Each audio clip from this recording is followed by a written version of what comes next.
हमारा power BI में हम लोग आ गए हैं। सबसे पहले पावर क्वेरी मेरा कुछ भी नहीं है, इसको क्लोज एंड अप्लाई कर देते हैं। अभी फिलहाल कुछ भी नहीं है।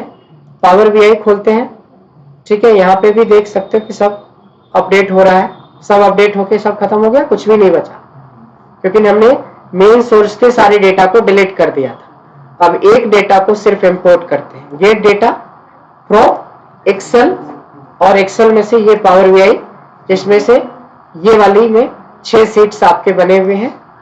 एक एक करके पहले करना है, फिर कंबाइन करके करिएगा। 2 बार कर लेंगे, बात खत्म हो जाएगी, समझ में आ जाएगा। इस तरीके से फिलहाल हमने इंडिविजुअल करके देख लिया था। अब हम एक ही बार करते हैं। एक ही बार के लिए हमें कौन सी शीट चाहिए? ये वाली शीट चाहिए, ये वाली शीट चाहिए। और इसमें ट्रांसफॉर्म पे आ जाते हैं।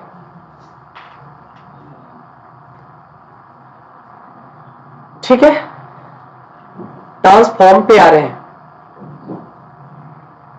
अब देख सकते हैं कि कुछ काम किया है ऑटोमेटिकली। वो क्या किया, जिसमें से जो सबसे हाईएस्ट नंबर था डेटा में, सबसे हाईएस्ट था इधर वाले में, देखो इधर वाले में, ये कैप्स 2 स्मॉल वाले में सबसे डेटा। तो इसको जब डेटा नहीं मिला ना, तो सबको नल वैल्यू कर दिया। मतलब अलग अलग करेंगे तो जितना डेटा है उतने पे ही करेगा। अगर कंबाइन डेटा है तो इसमें ज्यादा है, इसमें कम है, तो उसको नल वैल्यू दिखा रहा है। फिलहाल नल पे हम काम नहीं कर रहे हैं, फिलहाल हम इधर काम कर रहे हैं। नहीं तो चलिए पहले इसको हम लोग स्प्लिट करने वाले हैं। नहीं, इसकी एक डुप्लीकेसी बनाने के लिए राइट क्लिक करके डुप्लीकेट कॉलम बना देते हैं, ताकि ये आपका ओरिजिनल है। और यहाँ पे हम देखेंगे कि इस पे अप्लाई करके देखेंगे क्या था। सबसे पहले आपको जाना था होम टैब के अंदर। कहाँ पे? पावर क्वेरी विंडो पे ऑलरेडी हम लोग हैं, पावर क्वेरी पे ऑलरेडी है हम लोग। यहाँ पे कहाँ जाना था? स्प्लिट के अंदर। और ये सिंपल है, जैसे एक्सेल में करते थे।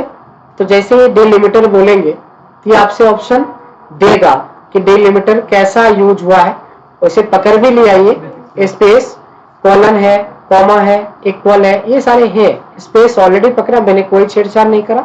बट वहां पे लिमिटेड ऑप्शन था, यहाँ पे 3 ऑप्शन आ रहे हैं। नहीं, ईच मतलब हर एक पॉइंट्स के ऊपर हमें ब्रेक करना है। तो जैसे ही ब्रेक करेंगे तो अब आप आगे देखेंगे कि ऑटोमेटिकली वो जो मेन डेटा था, उस डेटा के बेस पे यहाँ पे नेम में टाइटल, नेम और सरनेम रीनेम करना सिखाया। यहाँ पे रीनेम कर देंगे अपने हिसाब से इजीली। क्लियर है? इसका नाम अब फुल नेम नहीं रहेगा, इस पे डबल क्लिक कीजिए। इसका नाम फर्स्ट नेम कर दीजिए, इसका नाम सेकेंड नेम कर दीजिए, SN कर दीजिए, और इसका नाम लास्ट नेम कर दीजिए। कुछ भी, मतलब आप देख लेना कि आप टाइटल, नेम और सरनेम रखना चाहते हैं, first name, second name, third name या लास्ट नेम, कुछ भी रखना चाहते हैं उसके हिसाब से। चलिए, इसके बाद सेकेंड था हमारा एक डेट कॉलम के ऊपर हमने लगाया था। इसकी भी हमने डुप्लीकेट कॉपी बना ली लास्ट में। देखिए कि डुप्लीकेट कॉपी यहाँ पे बन रहा है। इसकी पोजीशनिंग भी हम रीपोजिशनिंग भी करना सीखेंगे कि अगर मान लो ये वाला कॉलम मेरे को यहाँ चाहिए या इसके बाद चाहिए, उसकी रीपोजिशनिंग वगैरह कैसे करना है उसके बारे में भी हम लोग सीखेंगे।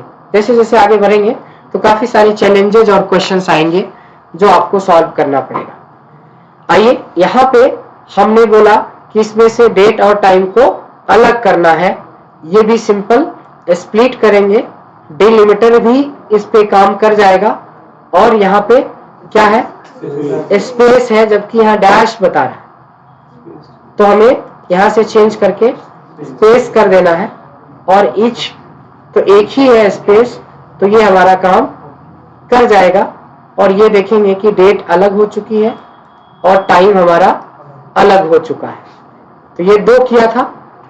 तीसरा जो सबसे ज्यादा कॉम्प्लिकेटेड था, नहीं, तीसरा ये था जो कॉम्प्लिकेटेड था, जो कि एक्सेल में बहुत जल्दी पॉसिबल नहीं हो पाएगा, यहाँ पे एक क्लिक में पॉसिबल हो जाता है। हमने एक डुप्लीकेट बनाया यहाँ पे, और डुप्लीकेट बनाने के बाद हमने क्या किया, मेरे पास चैलेंज है कि नाम है और टेक्स्ट है, इसको अगर एक्सेल में करना रहेगा हो जाएगा, लेकिन पता नहीं कितना बड़ा फॉर्मूला आपको बनाना पड़ेगा, क्रिएट करना पड़ेगा। यहाँ पे कुछ नहीं था, डेटा आने दो पहले, अभी हो ही रहा है, कुछ ज्यादा ही हम जल्दीबाजी में है, नहीं अभी चल रहा है, अभी भी डॉट डॉट चल रहा है शायद, बट चलो हम स्प्लिट करते हैं, बाद में एक ही बार सेव एंड क्लोज कर देंगे, क्लोज एंड अप्लाई। इस बार क्या लगेगा, देखो यहाँ पे नॉन डिजिट टू डिजिट और डिजिट टू नॉन। अब सवाल उठता है कि आपका डेटा में नंबर पहले या टेक्स्ट, तो उसकी टेक्स्ट पहले है, तो नॉन डिजिट टू डिजिट नाम का पावर क्वेरी के अंदर एक बेहतरीन ऑप्शन है, जो इस काम को एक्सेल में बहुत बड़े फॉर्मूले लगा के करेंगे, या वो भी हो सकता है कि ना हो, बट यहाँ पे इजिली आप कर सकते हो।